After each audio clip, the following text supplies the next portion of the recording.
eu sou a Bia. E eu sou o Luan. Nós somos do Programa Institucional de Residência Pedagógica da UF de Angra dos Reis. E hoje vamos finalizar a temática de meio ambiente e globalização falando sobre os impactos da globalização dos oceanos.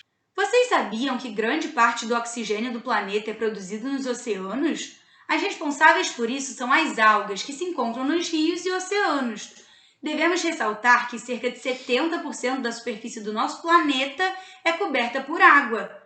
E, infelizmente, devido ao grande desenvolvimento de nossa sociedade, os oceanos se encontram cada vez mais poluídos e degradados, colocando em risco toda a biodiversidade e o equilíbrio do planeta. As principais ameaças à existência da vida marinha são pesca excessiva, alterações climáticas, navegação comercial, atividades turísticas, atividades extrativistas, desenvolvimento costeiro e a poluição. Estima-se que existam 250 mil toneladas de plástico espalhadas pelo oceano no planeta. Segundo a ONG Mercy for Animals, 3 a cada 4 peixes no Oceano Atlântico estão contaminados com plástico em seu organismo. O plástico, ao mesmo tempo que é um material interessante pela sua durabilidade, acaba se tornando uma fonte de poluição mais preocupante do meio marinho, devido a essa característica, uma vez que pode demorar até 400 anos para se decompor no meio ambiente. Ou seja, uma parte de plástico que consumimos ao longo da vida provavelmente ainda permanecerá no planeta durante gerações. E esse problema, que já é muito grave, só irá piorar caso não ocorra uma mudança no nosso sistema de produção e descarte. Mas como os oceanos vêm sendo poluídos? Como visto nos vídeos anteriores, a nossa sociedade passou por grandes mudanças como o avanço tecnológico, sendo possível perceber os impactos dessas mudanças no dia de hoje. Com a ascensão do sistema capitalista e o processo de êxodo rural que teve como consequência o crescimento das cidades, a sociedade passou cada vez mais a utilizar os sistemas de drenagem a fim de desenvolver a rede urbana. Com o tempo e o desenvolvimento tecnológico, o ritmo da produção aumentou muito, de forma que se criou uma cultura do descarte com base nas tendências do mercado, e cada vez mais as matérias não biodegradáveis foram sendo descartadas de forma imprópria.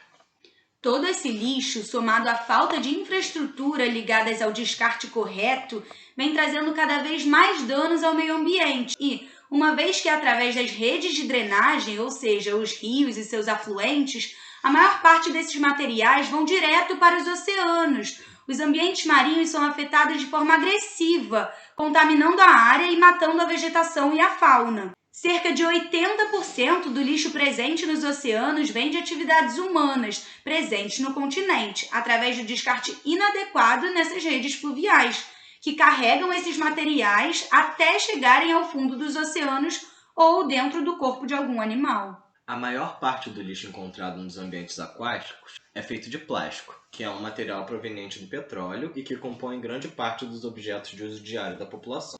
Logo, é de extrema importância que entendamos que o lixo despejado nos ambientes aquáticos liberam compostos químicos, que são extremamente tóxicos aos organismos que habitam esses ambientes e, consequentemente, para nós, os humanos.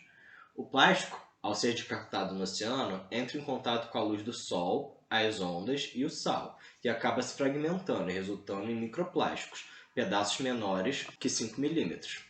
A partir dessa quebra, essas pequenas partículas de plásticos atraem substâncias químicas jogadas no oceano pelas indústrias. Pesquisas ressaltam que esse material é particularmente perigoso aos sistemas aquáticos, devido à facilidade de ingestão ou até outros danos possivelmente causados aos animais, como enforcamentos, desmembramentos e envenenamento. Pelo menos 267 espécies são conhecidas por já terem sofrido por enredamento ou ingestão de plástico, incluindo aves, tartarugas, leões marinhos, focas, cetáceos e peixes. Dessa forma, é possível afirmar que o plástico entra na cadeia alimentar, podendo até chegar nos humanos através da ingestão ou de bioacumulação.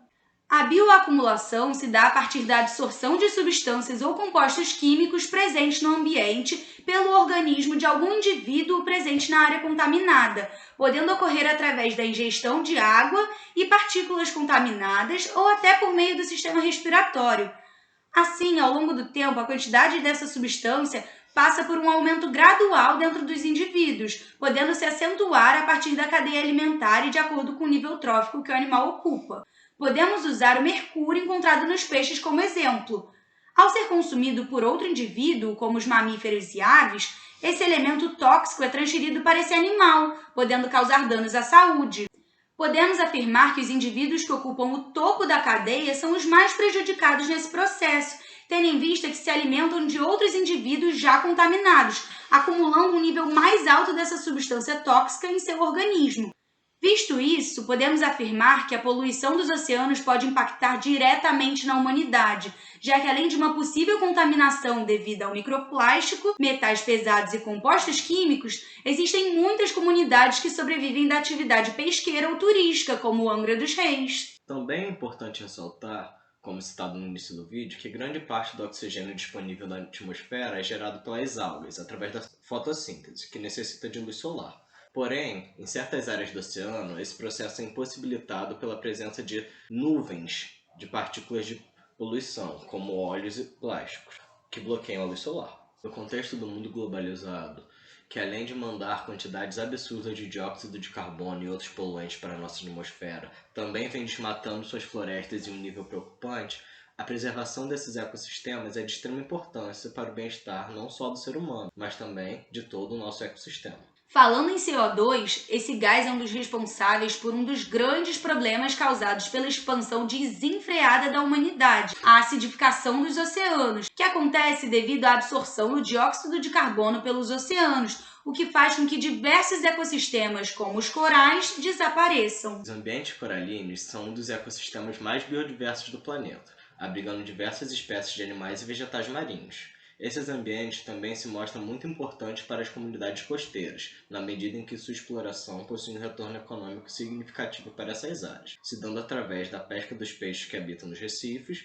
do setor do turismo e, em alguns casos, os corais possuem propriedades medicinais exploradas pela indústria farmacêutica. Porém, tendo em vista que as atividades humanas normalmente estão em desequilíbrio com o meio ambiente, é de se esperar que a exploração intensiva desses locais vem trazendo degradação de diferentes formas. O processo de branqueamento dos corais ocorre principalmente devido ao aumento da temperatura dos oceanos causado pelo aquecimento global, bem como a acidificação dos oceanos causada pelo dióxido de carbono proveniente da ação humana. Esse processo está diretamente relacionado aos impactos ambientais causados pelo ser humano, trazendo desequilíbrio para os ambientes marinhos e, consequentemente, podendo resultar em grandes danos à biodiversidade desses ecossistemas. Outra consequência do desenvolvimento da nossa sociedade nos oceanos é a exploração desses ambientes marinhos para a extração de recursos fósseis, como petróleo, que traz danos colaterais ao ambiente, como os derramamentos de óleo que prejudicam os ecossistemas inteiros. Esses derramamentos são extremamente perigosos, porque o petróleo é composto por substâncias químicas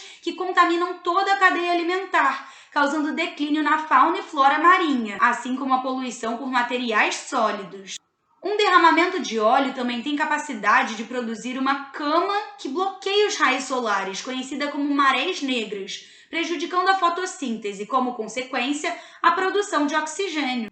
Além disso, ainda há os danos às populações próximas, que podem enfrentar contaminação e problemas socioeconômicos caso a pesca seja uma atividade importante. Não poderíamos deixar de falar sobre a pesca industrial, atividade de larga escala que apresenta diversas problemáticas que causam desequilíbrio na cadeia alimentar e no ecossistema costeiro, como a alta retirada de peixes, captura acidental de outras espécies, como golfinhos e tartarugas, mercado ilegal de espécies exóticas, como o de barbatana e de tubarão, e a poluição do plástico derivado das redes de pesca. Segundo a WWF, até 1 milhão de toneladas de equipamentos de pescas são descartados ou perdidos no oceano todos os anos.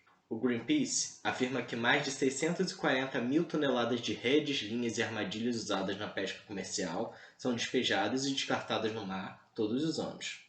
Por fim, vamos apresentar a Ilha de Lixo do Pacífico, que é um depósito de resíduos plásticos acumulados com superfície de 1,6 milhões de quilômetros, que flutua no meio do Oceano Pacífico, sendo resultado da alta quantidade de resíduos poluentes presentes nos oceanos. Segundo o Guardian, um estudo recente afirma que essa ilha é formada por mais ou menos 80 mil toneladas, sendo por volta de 46% dela vinda de redes de pesca. Então, podemos concluir que os oceanos vêm sendo prejudicados pela ação humana de forma direta e indireta. A principal fonte de poluição desses ambientes são os resíduos plásticos, que dão origem aos microplásticos, que são extremamente prejudiciais à biodiversidade e à população em si.